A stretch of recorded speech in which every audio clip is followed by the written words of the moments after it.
Isang airstrike mga kapatid ang isinagawa ng Estados Unidos laban sa mga militanteng grupo na konektado sa ISIS sa Nigeria.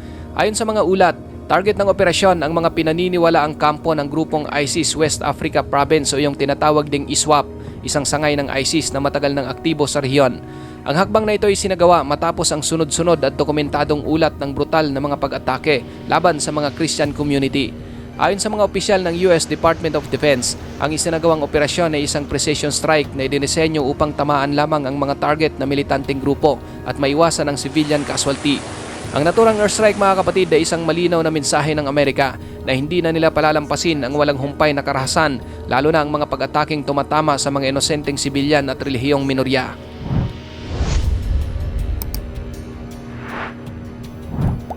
Ayon sa Reuters, ang mga target ng pag-atake ng Estados Unidos ay ang mga armadong grupong sangkot sa pagpatay, panununog ng mga simbahan at sapilitang pagpapalaya sa mga Kristiyanong sibilyan sa iba't ibang bahagi ng Nigeria. Ang mga apektadong komunidad ay matagal nang nabubuhay sa ilalim ng tuloy-tuloy na banta ng extremist violence kung saan ang takot ay naging bahagi na ng kanilang araw-araw na buhay. Sa ilang rehiyon, iniulat na halos tuluyan ang nawala ang presensya ng mga Kristiyano matapos mapilitang lumikas ang buong komunidad para lamang makaligtas. Kinumpirma rin ng mga international human rights organizations na ang mga pag-ataking ito ay sistematiko at planado, hindi lamang basta bugso ng karahasan. Ayon sa kanilang mga ulat, malinaw na may sinusunod na estratehiya ang mga militanteng grupo upang takutin at paalisin ang mga relihiyosong minorya. Dahil dito, hindi na maituturing na isolated incidents ang mga pangyayari, kundi isang malinaw na pattern ng religious persecution. Ito ang mabigat na kontekstong kinakaharap ng Washington bago tuluyang nagpasya na kumilos militarily sa rehiyon. Ayon naman sa ulat ng AP News, ang naturang operasyon na isinagawa na mayroong mahigpit na koordinasyon sa Nigerian Security Forces bilang bahagi ng pinagsanib na pagsisikap laban sa terorismo sa rehiyon. Layunin ng airstrike na pahinain ang mga operational capability ng mga militanteng grupo, partikular ang kanilang kakayahang magplano at magsagawa ng panibagong serya ng pag-atake laban sa mga sibilyan. Bagamat hindi siniwalat ng Estados Unidos ang eksaktong bilang ng mga nasawi o nasugatan, kinumpirma ng US military na high-value targets ang tinamaan sa operasyon, mga leader at key operatives na may mahalagang papel sa extremist networks. Ayon sa mga opisyal, ang pagtanggal sa mga target na ito ay inaasahang magdudulot ng seryosong pagkaantala sa mga susunod na plano ng mga militanteng grupo. Ang naturang hakbang ay bahagi ng mas malawak na counter-terrorism campaign ng Amerika sa Africa na matagal nang nakatuon sa paglaban sa ISIS at sa mga kaalyadong grupo. Gayunpaman, binigyang diin ng mga ulat na sa pagkakataong ito, may malinaw at partikular na trigger ang aksyon ng Amerika, ang tuloy-tuloy at mararahas na pag-atake laban sa mga Kristiyanong komunidad na itinuturing na hindi na maaaring ipagwalang bahala. Malinaw ang dahilan mga kapatid kung bakit tuluyang kumilos ang Amerika, ang walang humpay at sistematikong pag-atake laban sa mga Kristiyanong komunidad sa Nigeria. Para sa Washington, ang sitwasyong ito ay hindi na lamang usapin ng terorismo o seguridad, kundi direktang isyu ng religious freedom at human rights na matagal ng bahagi ng kanilang pandaigdigang polisiya. Ayon sa mga ulat ng US State Department, matagal nang itinuturing na area of particular concern ang Nigeria pagdating sa mga kaso ng religious violence at targeted persecution. Ang patuloy na pananahimik o kakulangan sa aksyon ay maaring magpahina sa kredibilidad ng Amerika bilang global advocate at tagapagtanggol ng karapatang pantao. Dahil dito, ang isinagawang operasyon ay naging halos hindi na maiiwasan, isang hakbang na nagpapakita ng determinasyon ng Washington na protektahan ang mga biktima at ipakita ang kanilang commitment sa pandaigdigang responsibilidad laban sa sistematikong karahasan. Mahalagang tandaan na dati nang nagbigay ng malinaw na babala si US President Donald Trump sa mga extremist groups na nagdudulot ng karahasan laban sa mga Kristiyanong komunidad. Ilang ulit niyang binigyang diin na ang ganitong uri ng karahasan ay magre-resulta sa decisive action mula sa Amerika na hindi lamang banta kundi konkretong pangako. Ang airstrike na isinagawa kamakailan ay malinaw na pagpapatupad ng babalang iyon, isang konkretong mensahe na sinserong tinutupad ng administrasyon. Sa mata ng gobyerno ni Trump, ang credibility at reputasyon ng Amerika sa international na arena ay nakasalalay sa kanilang kakayahang tuparin ang mga binitawang salita. Kapag ang mga babala ay hindi sinabayan ng aksyon, nawawala ang deterrence at nagiging mas malapit sa panganib ang susunod na paglabag ng mga ekstremist. Sa larangan ng geopolitics, ang kahinaan o pagkaantala sa aksyon ay mabilis na sinasamantala ng mga kalaban, kaya't naging kritikal ang tamang timing at determinasyon sa naturang operasyon. Hindi rin may kakaila na ang Africa ay unti-unti nang nagiging bagong larangan ng operasyon ng ISIS matapos humina ang kanilang presensya sa Middle East. Ayon sa mga ulat ng United Nations, ang West Africa ang isa sa pinakamabilis na lumalawak na operational zones ng ISIS at mga kaalyado nitong grupo, kung saan patuloy nilang pinapalakas ang kanilang presensya at kakayahan. Ang pag-target sa mga Kristiyanong komunidad ay hindi lamang isolated na karahasan, kundi bahagi ng kanilang ideolohikal na estratehiya, isang taktika upang takutin at palayasin ang mga minorya.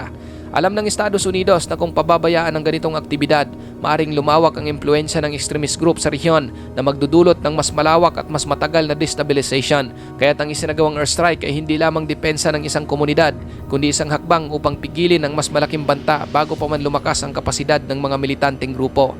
Ang hakbang na ito ay bahagi ng mas malawak na counter-terrorism strategy ng Amerika sa Africa na layong protektahan hindi lamang ang mga lokal na sibilyan, kundi pati ang interes ng international na komunidad.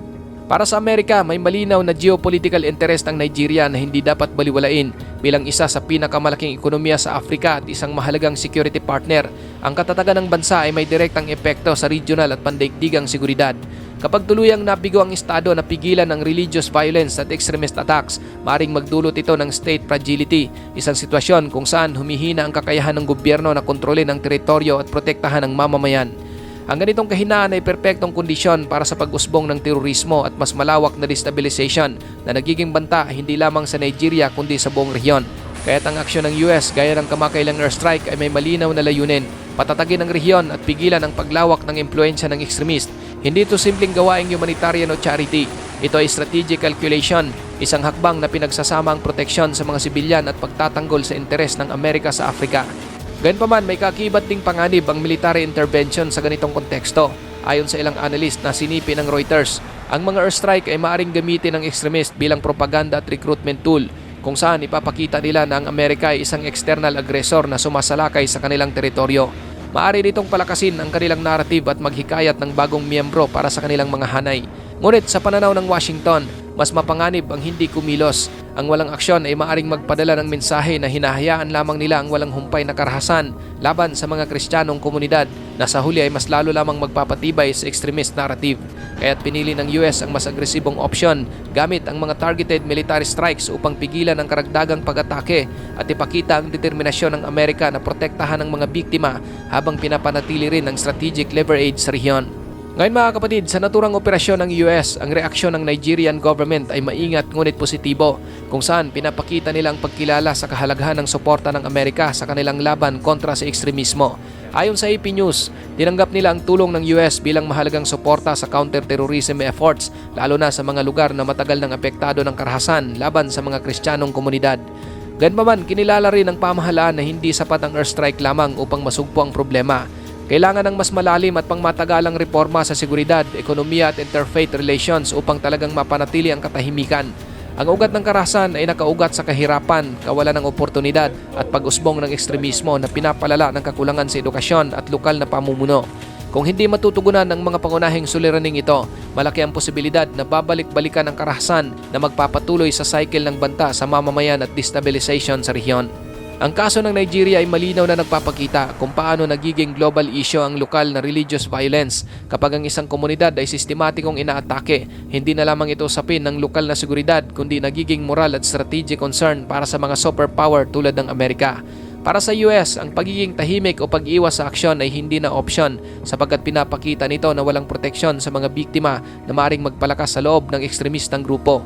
Ang kanilang airstrike at targeted operations ay hindi lamang proteksyon sa mga komunidad, kundi mensahe rin sa buong mundo na may kapantay na kaparusahan ang paglabag sa karapatang pantao at pag-atake sa mga sibilyan. Sa ganitong paraan, malinaw na ang pag-target sa mga Kristiyano ay may kaakibat na geopolitical at moral na responsibilidad at hindi basta isinasantabi ng international na komunidad. Sa mas malawak naman na konteksto, ang hakbang na ito ay malinaw na tugma sa mas agresibong foreign policy posture ng Amerika sa ilalim ni Pangulong Donald Trump. Ang pangunahing diin ng administrasyon ay deterrence, paggamit ng puwersa at pagpapanatili ng credibility sa mata ng international na komunidad. Para sa Washington, hindi na sapat ang simpleng diplomasya o pag-uusap, lalo na kapag ang mga sibilyan, partikular ang mga Kristiyanong komunidad sa Nigeria ay patuloy na nagiging biktima ng karahasan at pag-atake. Ito ang logic ng administrasyon. Kung hindi kikilos, mawawala ang deterrence at lalakas ang loob ng mga extremist groups. Sa kasong ito, malinaw ang linya na iginuhit ng Amerika. Agapan ang banta bago pa ito lumala at ipakita na may kapantay na aksyon ang bawat banta sa buhay at kaligtasan ng sibilyan. Ngunit may tanong na patuloy na naiiwan. Hanggang kailan ito magpapatuloy? Ilang airstrike ba ang kailangan bago tuluyang huminto ang karahasan at pananakot sa mga sibilyan? Totoo na kayang lipulin ng military action ang mga kampo at leader ng extremist groups, ngunit hindi nito agad nabubura ang ideolohiya na nagtutulak sa kanila sa karahasan. Ang ugat ng ekstremismo ay nakaugat sa takot, kahirapan at radikalisasyon, mga bagay na hindi kayang bombahin. Sa huli, ang laban ay hindi lamang nagaganap sa himpapawid o sa lupa, kundi sa isipan ng mga tao. At sa lahat ng digmaan, ito ang pinakamahaba, pinakamahirap at pinakamapanganib na labanan. Ang patuloy na pag-atake sa mga Kristiyano sa Nigeria ay malinaw na patunay na buhay pa rin ang ekstremismo sa rehiyon. Habang nananatili ang kawalan ng hustisya, kahirapan at kakulangan sa oportunidad, may matibay na lupa ang radicalization para muling umusbong ang karahasan.